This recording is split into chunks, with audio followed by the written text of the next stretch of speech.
추수감사의 달입니다. 우리가 대부분이 농사를 짓지는 않죠. 우리가 농사를 지으며 살아가지는 않지만 그러나 추수의 의미를 잘 알고 있습니다. 씨를 뿌리고 그곳을 잘 가꾸면 꽃이 피고 열매를 맺습니다. 그리고 그 열매로 인하여서 기쁨을 느끼게 되고 또 그 열매로 우리가 살아갑니다. 이것은 하나님의 창조 원리입니다.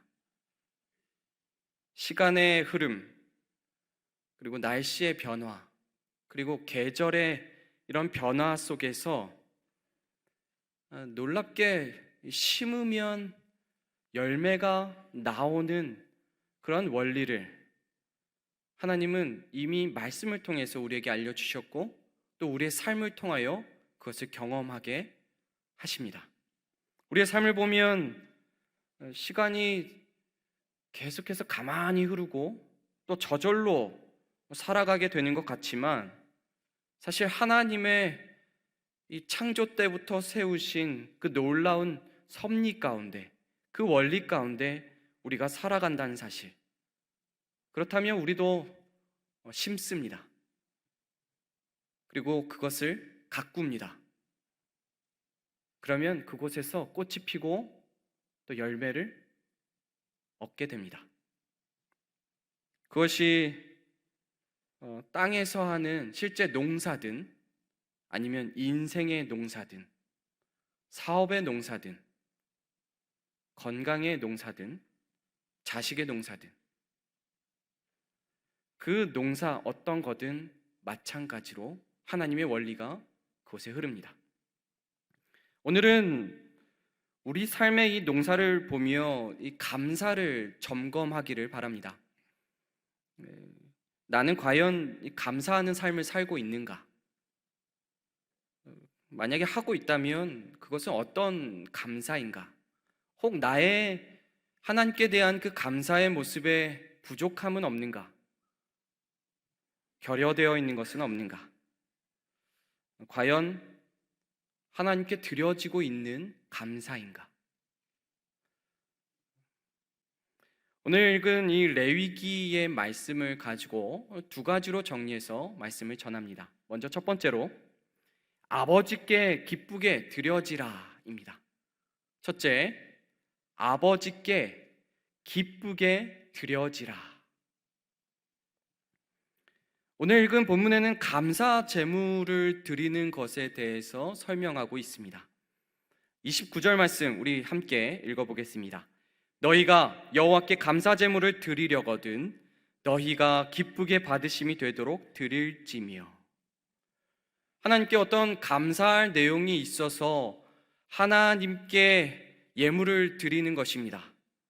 그런데 그때 어떻게 해야 되는지, 어떠한 원리로, 어떠한 자세로 그곳에 임해야 되는지에 대해서 이 짧은 말씀에서 잘 가르쳐 주고 있습니다. 그런데 감사를 어떻게 표현해야 되는지, 어떻게 하나님께 드리는 제사로 나아가야 하는지에 대해서 말씀했지만 먼저 우리가 점검해야 될 것이 있습니다. 그것은 바로 내가 과연 하나님께 감사하고 있는가에 대한 부분이죠. 감사하는 마음도 없는데, 감사하고 있지도 않은데, 감사에 대한 어떤 표현하고자 하는 의지도 없는데, 이 말씀을 아무리 읽어도 감사 제물을 드리라고만 했지 그 감사에 대해서 점검하는 부분에 대해서는 사실 우리들에게 있는 숙제입니다. 분명 감사는 자발적으로 생겨야 합니다. 아무리 어떤 사람이 어려움 중에 돈이나 어떤 도움을 주었다 해도 그 감사라는 것은 강요할 수는 없습니다. 실제로 감사합니다라는 말은 들을 수 있을지 몰라도 이 내면에서부터 나오는 감사를 이제 강요할 수는 없죠. 우리가 이 본문을 볼 때에 우리가 주의해야 할 첫 번째 사항은 바로 이 감사라는 것이 자발적인 것은 분명히 맞으나 우리의 선택이 될 수는 없다라는 것입니다. 때로는 우리는 이렇게 생각합니다. 이것은 감사할 거리. 이것은 감사할 거리가 아니야. 감사할 거리가 있으면 그것은 마음에 품고 또 주변의 사람들에게 또 하나님께 감사합니다라고 분명히 어떤 표현을 하게 되지요. 그러나 선택으로 오게 되면 감사하지 않는 것들은 하나님께 또는 이웃에게 표하지 않습니다. 또는 표현한다 하더라도 그것에는 진심이 담겨 있지 않기도 합니다. 우리는 이 감사에 대해서 분명히 깊이 있게 생각해야 됩니다. 그것은 바로 이 감사라는 것은 구원받은 백성에게 주어진 어떻게 보면 의무사항이기도 하고 특권과 같은 일이 되기 때문입니다. 이 감사라는 것은 그저 마음에 동요되는 상황만을 이야기하는 것이 아닙니다.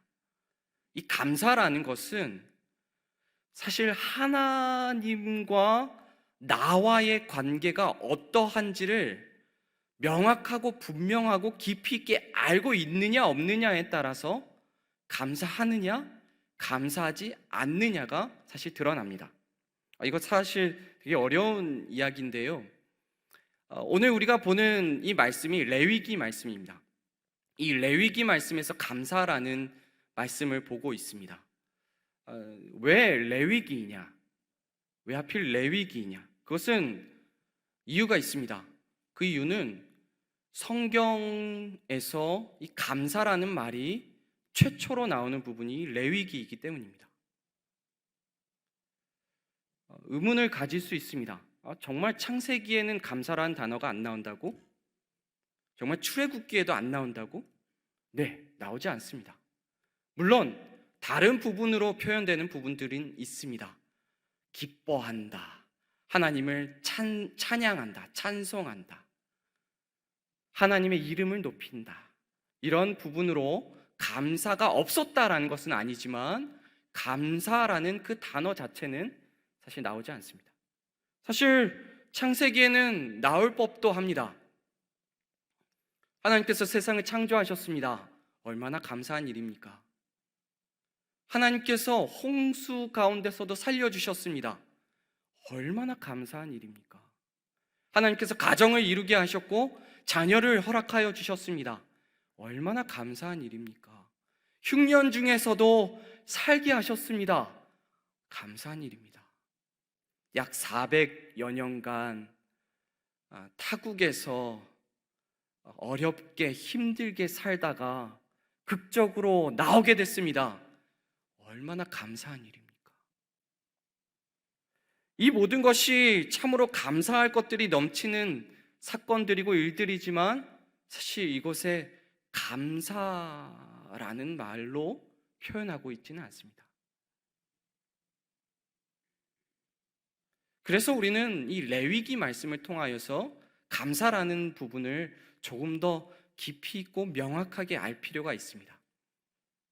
왜 그럴까? 왜 레위기에 이 감사라는 말 자체가 처음으로 등장할까? 물론 오해하지 말아야 할 것은 감사라는 개념이 이 레위기에 와서 생긴 것은 분명히 아닐 것입니다. 이 이전부터 당연히 감사라는 개념은 분명히 있었고 또 감사하는 백성의 자세도 분명히 있었습니다. 그러나 이 감사라는 것이 조금 더 명확하게, 조금 더 구체적으로 어떤 행동, 행위와 맞물려서 나타나는 감사로 나타나는 것은 이 레위기에서 처음 나타납니다. 레위기는 그 성격과 그 기능이 매우 특별합니다.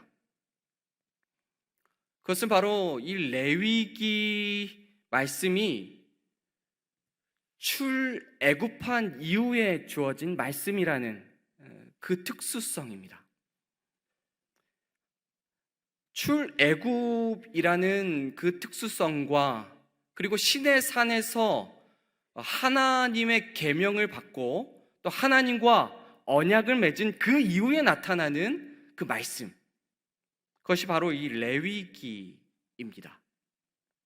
바로 하나님의 백성으로 더 명확하게 드러나고 또 하나님의 성결한 백성으로 분명하게 어떻게 살아야 할 것인지에 대해서 쓰여진 말씀이 바로 이 레위기.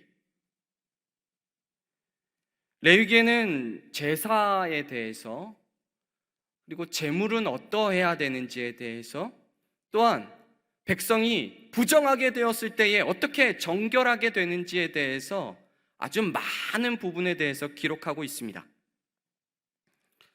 바로 이 레위기는 하나님의 백성으로 하나님과 언약을 맺은 그 자들이 하나님과의 더 분명해진 관계, 더 명확해진 그 관계 속에서 백성이 어떻게 살아야 하는지에 대해서 말씀하는 부분이 이 레위기라는 것입니다. 많이 어렵죠? 다시 한번 정리를 하면 이전에 또 하나님의 사람이었습니다. 이전에도 하나님과 언약을 맺은 사람들이 분명히 있었습니다. 그러나 레위기 이 말씀은 더 분명한 하나님의 백성으로, 더 명확한 하나님의 백성으로 인침받은 자들에게 주어진 그 말씀이라는 것입니다. 이전까지도 이 언약을 맺는 의미 있었고요, 하나님과 관계를 맺는 의미 있었습니다. 그러나 이전에는 어떤 제도적인 부분으로 더 하나님께 어떻게 나아가야 하는가, 하나님께 제사를 드리긴 하지만 어떻게 더 분명하게 제사를 드리는가, 하나님께 감사를 하긴 하지만 어떻게 더 하나님께 감사할 수 있는가, 하나님을 찬양하지만 어떻게 더 명확하고 분명하게 하나님을 찬양할 수 있는가. 바로 하나님의 그 구별된 백성의 명확한 행동 양식까지도 담은 것이 바로 이 레위기라는 말씀입니다. 아버지이신 하나님, 바로 이 언약을 맺은 이후에는 단순히 하나님 또는 온 천하의 하나님으로 마치는 것이 아니라 이 하나님은 이 민족의 하나님이 됩니다. 이 하나님은 이 백성의 주인으로 계십니다. 하나님은 이 백성을 거룩해 하시는 분으로 계십니다. 하나님은 이 백성을 통하여 이 온 세상을 다스리시는 분으로 계십니다. 더 명확해진 그 관계가 바로 이곳에 담겨 있다는 것이죠. 그것을 통하여 이제 하나님은 그 감사에 대해서 가르쳐 주십니다. 감사.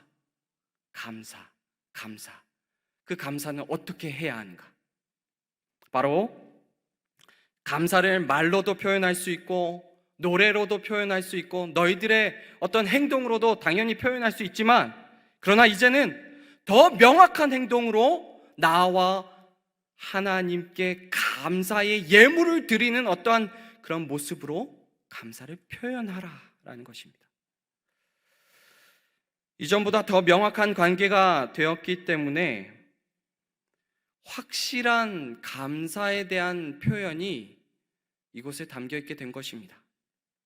즉 레위기에서의 이 감사는 하나님과의 언약적 관계를 맺은 백성에게 주어진 매우 구체적인, 매우 실천적인 부분이라고 말할 수 있겠습니다. 이제 하나님과 언약을 맺은 그 백성은 그의 일생을 살아가면서도 이 말씀이 항상 머릿속에 담겨 있어야 합니다. 내가 감사의 일들이 너무나도 많아. 그러면 이제 어떻게 해야 할까요? 이전에는 아마 이랬을 수 있습니다. 아, 정말 감사합니다. 감사합니다. 이 마음으로 혹 생각하고 어느 정도의 표현을 했을 수 있습니다. 그러나 이제 이 사람은 이 레위기의 말씀을 안 이후로는 더 구체적으로 하나님께 감사를 표현하게 됩니다. 바로 감사의 제물을 가지고 하나님 앞에 나와 이 감사를 표현하게 됩니다. 우리 29절 말씀 다시 한번 읽어보도록 하겠습니다. 너희가 여호와께 감사 제물을 드리려거든 너희가 기쁘게 받으심이 되도록 드릴지며. 아멘. 이 말씀에서 우리가 오해하지 말아야 할 것은 이것은 헌금을 강요하는 부분은 절대 아닙니다. 감사 예물로 드리는 이 헌금은 사실 감사의 전부가 아니라 감사를 표현하는 곳에 있어서 매우 작은 부분인 거죠. 중요한 것은 바로 29절 이 뒷부분에 있습니다. 잘 보십시오. 감사 제물을 드리려거든 너희가 기쁘게 받으심이 되도록 드려야 한다입니다. 그 감사 제물을 드리는데 여기에 제물만 드리는 것이 아니라 무엇이 담겨 있어야 하는 거죠? 너희가 그 감사 제물을 드리는 그 드리는 주체가 그 감사 제물을 드리는 것 안에 담겨 있어야 그것이 하나님께 기쁨이 된다라는 것입니다.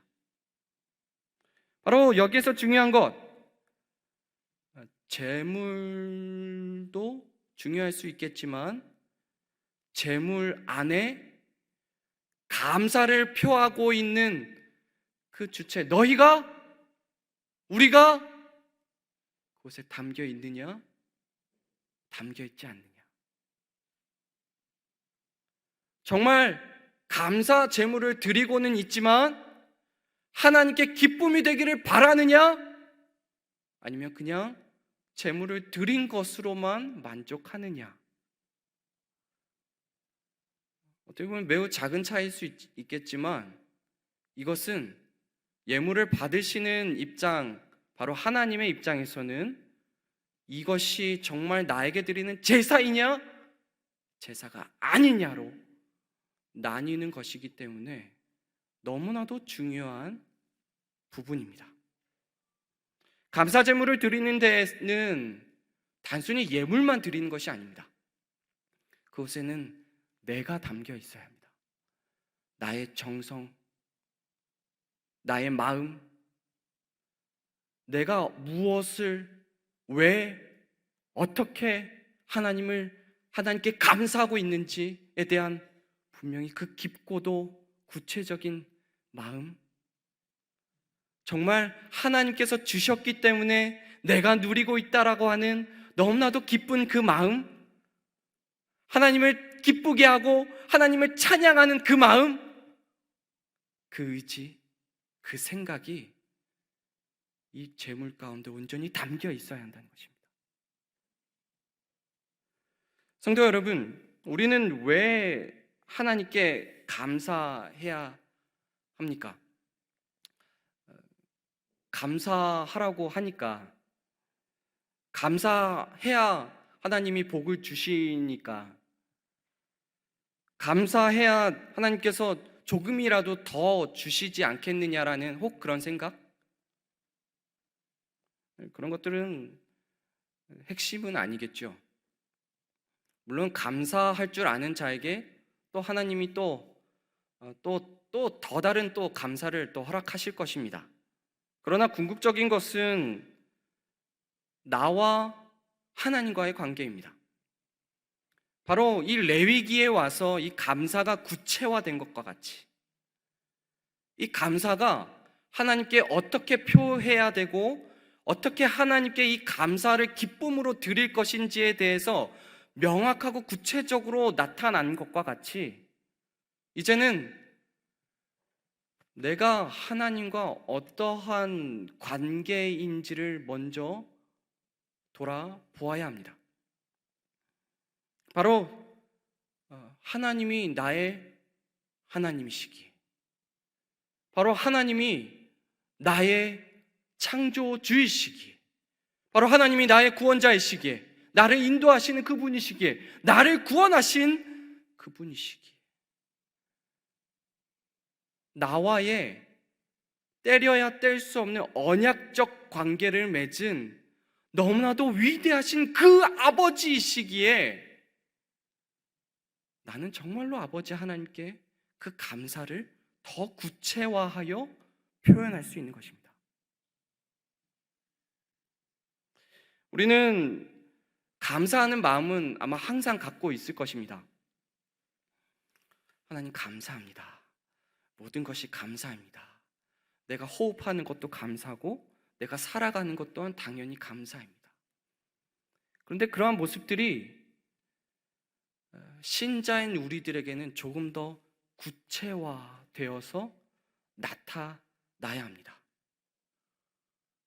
하나님을 더 알면 알수록 하나님이 나에게 베푸신 은혜가 얼마나 크고 위대한지를 더 깨닫게 될 것입니다.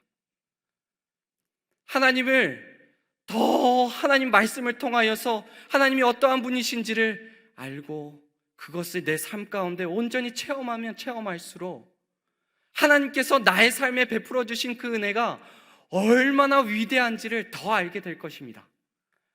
하나님께서 나의 삶의 정말 작은 부분인데도 그것을 그냥 지나치지 아니하시고 하나하나 다 챙기시고 다 채우신 부분들을 깨닫게 된다면 우리는 더 하나님을 향한 감사가 넘치게 될 것입니다.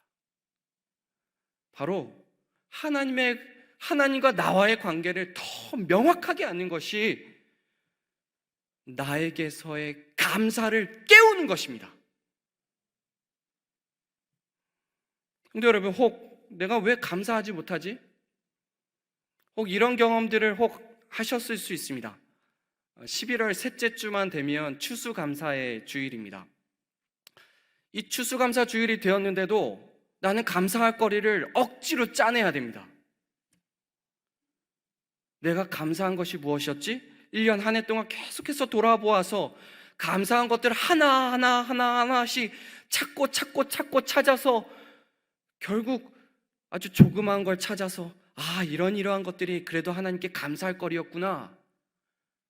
마치 다 쓴 치약을 짜서 겨우 하나 만들어서 하나님 감사거리입니다 드리는 것과 마찬가지요.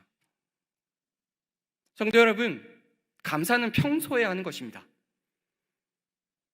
바로 평상시에 하나님을 깊이 있게 알고 우리 여호와 하나님이 어떠한 분이신지를 말씀을 통하여 더 깊이 있게 체험하고 그 아버지 하나님이 나의 하나님이시라는 사실을 더 명확하게 알고 그것을 체험할 때에 우리는 감사거리를 쥐어 짜내지 않아도 감사가 계속해서 드러나게 될 것입니다. 성도 여러분, 레위기의 말씀 가운데 매우 딱딱해서 어렵게 느껴지시겠지만 이 레위기의 말씀은 이렇게 생각하시면 더 쉽습니다. 특별한 나의 백성에게 주신 하나님의 말씀, 하나님과 나의 하나님의 자녀 간의 그 특별한 그 관계. 그렇다면 나는 어떻게 하나님을 더 특별하게 섬길 수 있는가? 나는 어떻게 더 특별하게 하나님께 감사할 수 있는가? 나는 어떻게 더 특별하게 하나님께 예배할 수 있는가? 그것을 깨닫고 그것을 알고 그것을 온전히 누리는 우리가 되기를 소망합니다. 우리 로마서 12장 1절 말씀에는 이 예물 자체가 우리가 될 것을 말씀하고 있습니다. 읽어봅니다. 그러므로 형제들아, 내가 하나님의 모든 자비하심으로 너희를 권하노니 너희 몸을 하나님이 기뻐하시는 거룩한 산 제물로 드리라. 이는 너희가 드릴 합당한 예배니라. 아멘. 성도 여러분, 거룩한 산 제물로 드리는 것은 그저 제물만 드렸다라고 그것이 끝이 아닙니다. 아버지 하나님이 나의 어떠한 분이신지를 분명히 알고 그 제물 안에 나를 담아 드리는 것입니다.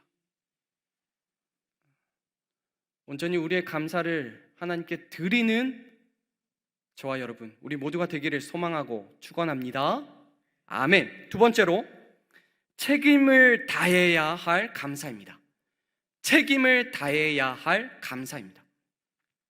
29절 말씀에서 이 감사 제물을 드리라라고 말씀하는데, 이 감사 제물을 드리는 것은 화목제의 일부를 말하는 것입니다. 바로 감사로 드리는 화목제사를 이야기합니다. 이 먼저 5대 제사를 알아야 되는데요, 이 시간 다 말씀드릴 수는 없고 번제, 소제, 화목제, 속죄제, 속건제가 있습니다. 이 5가지의 제사 중에 오늘 이 감사의 제사를 드리는 것은 화목제에 해당합니다. 세 번째, 화목제에 해당합니다. 이 화목제는 3가지의 경우에 드리는 것인데, 잘 들으십시오. 이 감사할 때, 또 서원할 때, 그리고 자원할 때. 감사할 때는 당연히 하나님께 감사를 표현하고 싶을 때, 서원할 때는 하나님께 어떤 맹세하거나 하나님께 약속을 할 때에, 또 자원할 때는 드리고 싶을 때에 이 화목제를 드리게 됩니다. 화목제는 이름에서 알 수 있듯이 화목을 위한 제사입니다. 바로 샬롬이 원형인데, 이 하나님과의 샬롬, 하나님과의 화평, 평화, 그리고 이웃과의 평화, 화평을 생각하며 하나님께 드리는 제사입니다. 제물을 가져옵니다. 이 제물은 고운 곡식가루로 만든 어떤 무교병, 무교전병, 구운 과자로 이루어지기도 하고, 그것과 함께 소와 양과 염소 중에 하나를 가지고 와서 하나님께 바칩니다. 근데 하나님께는 특이하게 그 제물의 기름만을 하나님께 태워서 바치고, 가슴살과 오른쪽 뒷다리살은 제사장들에게 줍니다. 나머지는 어떻게 할까요? 나머지 부분이 아주 많죠. 아주 많습니다. 그 부분을 제사를 드리는 사람들이 다 먹습니다. 이 5대 제사 중에서요, 유일하게 이 제사를 드리고자 하는 사람이 이 제물을 얻게 되는 경우가 바로 이 화목제입니다. 화목제. 분위기를 한번 생각해 보시면, 이 화목제를 드리는 날은 잔치가 열리는 것입니다. 바로 제사장들에게 이 고운 가루로 만든 무교병 이런 것들을 주고, 또 가슴살과 뒷다리살, 오른쪽 뒷다리살을 아주 커다란 고기죠, 줍니다. 그들의 이제 생활거리가 됩니다. 먹을거리가 됩니다. 근데 나머지는 제사 드리는 사람들, 여러분, 한 명만 이 일을 할 수는 없습니다. 왜냐하면 이걸 다 먹어야 되거든요. 여러 명이 아마 왔을 겁니다. 한 가정이 오든 아니면 가정과 가정들이 함께 오든 그랬을 건데요, 모여서 이 고기를 그날은 배 터지게 먹는 것입니다. 어떻게 보면 이것은 즐기는 시간이구나, 어떤 잔치를 벌이는 시간이구나 라고 생각할 수 있습니다. 실제로 굉장히 매우 화목한 시간입니다. 제사장들도, 그리고 제사를 드리는 이 사람들도. 정말 기분 좋은 순간입니다. 왜냐하면 그동안은 이 광야에서도 그렇고 이 유대 땅에서도 그렇고 고기를 많이 먹을 수가 없었는데, 이들에게 이 고기를 정말 배 터지게 먹을 수 있는 이 시간이 주어졌기 때문에 매우 행복한 시간입니다. 그러나 이 감사 제물을 드리는 이 화목제의 시간은 매우 엄중하고 매우 책임감이 있는 시간이었습니다. 그것은 우리 간단하게 30절 말씀을 통하여서 발견할 수 있습니다. 30절 말씀을 함께 읽겠습니다. 그 제물은 그 날에 먹고 이튿날까지 두지 말라. 나는 여호와이니라. 이 나무 부분이 엄청 많습니다. 근데 그 부분을 그날 다 먹어야 됩니다. 다음 날까지 두어서는 안 됩니다. 만약에 두면 태우든지 태워서 없애버리든지 조금이라도 먹으면 큰일 납니다. 만약 조금이라도 남으면 어떻게 될까요? 화면을 통해서 보십시오. 7장 18절 말씀에 이렇게 얘기합니다. 조금이라도 먹으면 그 제사는 기쁘게 받아들여지지 않을 것이라. 드린 자에게도 예물답게 되지 못하고 도리어 가증한 것이 될 것이며 그것을 먹는 자는 그 죄를 짊어지리라. 그 제사는 더 이상 하나님께 드려지는 제사가 되지 못합니다. 제가 청년 시절에 선교지에서 이 교회당 헌당 예배를 드리고 나서 마을 잔치를 우리 함께 이제 한 적이 있었는데요. 그 마을에 한 100여 명 정도가 모였는데 돼지 한 마리를 잡았습니다. 자그마한 돼지였는데 그거 다 못 먹었습니다.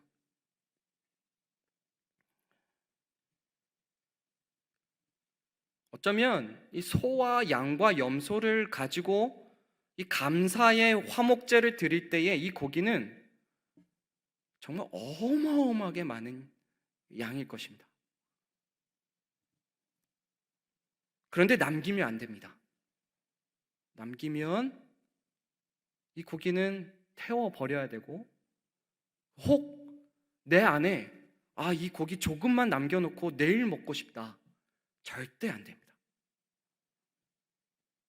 만약에 그렇게 하면 이 화목제사 자체를 완전히 망쳐버리게 되고, 더 나아가서 우리 19장 8절 말씀에 이렇게 말씀하는데요, 그것을 먹는 자는 여호와의 성물을 더럽힘으로 말미암아 죄를 담당하리니 그가 그의 백성 중에서 끊어지리라. 자기 가족이나 친척으로부터 격리되는 것을 넘어서 죽음에까지 이르게 됩니다. 결국 이 화목제는 매우 화목한 시간은 분명히 맞으나 매우 엄중한 시간입니다. 바로 고기를 먹는다 하여서 기분이 들떠 있어서 그렇게만 보내는 시간이 아니라 이것을 다 먹어야 됩니다. 최선을 다해서 먹어야 됩니다. 물론 이곳에는 매우 기쁨과 감사가 넘쳤을 것입니다. 성도 여러분, 이 감사제로 드리는 이 화목제, 최고의 것을 하나님께 드려야 했고 또 최선을 다해서 하나님께 드려야 했습니다. 이 제사를 드리는 시간이요, 하루 종일입니다. 하루 종일. 하루 종일.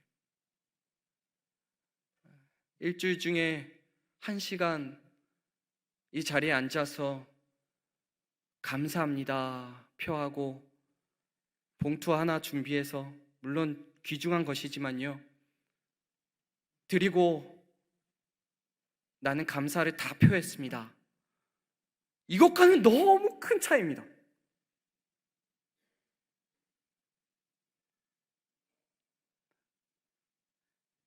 하나님께 나의 가장 좋은 것을 드리고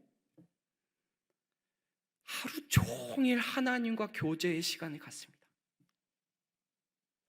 그리고 그 가운데 기쁨과 감사, 그리고 의무감과 책임감을 가지고 최선을 다해서 이 제사를 드리는 것입니다. 그때서야, 이 하루가 지나서야 하나님이 기쁘게 받으셨는지 받지 않으셨는지가 결정이 됩니다. 성도 여러분, 우리도 감사합니다. 마음으로부터 감사하십시오. 근데 마음으로만 감사하지 마십시오. 입으로도 감사하십시오. 입으로만 감사하지 마십시오. 삶으로 감사하십시오. 그런데요, 더 나아가 우리 아버지 하나님께 나를 드리시면서 감사하십시오. 우리 아버지 하나님은 우리의 감사를 받기에 합당하신 분이십니다. 우리를 이 땅에 창조하셨고 우리를 살아가게 하시며 우리의 그 모든 것을 주관하시는 아버지이십니다. 이것은 우리에게 선택이 될 수가 없습니다. 자발적 제사는 분명히 맞으나 그것은 선택이 아니고요, 우리의 신자다운 삶이 되어야 합니다. 하나님과 백성, 하나님 아버지와 자녀와의 깊은 교제가 되어야 합니다. 성도 여러분, 추수감사의 달을 보내고 있습니다. 책임을 다하여 하나님께 감사를 드리길 바랍니다. 마음을 다하시고 나를 다하시고 하나님을 더 깊이 있게 하시고 그것을 표하시기 바랍니다. 그냥 던져놓고 가지 마시고요, 나를 드리고 하나님과 함께 사십시오. 그럴 때에 이 감사는 하나님 앞에 드려지게 될 것입니다. 그리고 이 감사는 하나님의 이름을 드높이며 하나님께 영광이 되는 감사 예배가 될 것입니다. 성도 여러분, 정말 감사를 깨우십시오. 감사를 깨우십시오. 아버지 하나님과 나와의 관계를 더 깊이 있게 하시고 이 감사가 나를 완전히 감싸할 수 있도록 깨우십시오. 그리하여 하나님께 온전한 감사로 내어지는 감사 제물다운 우리의 삶이 되기를 소망하고 축원합니다. 아멘.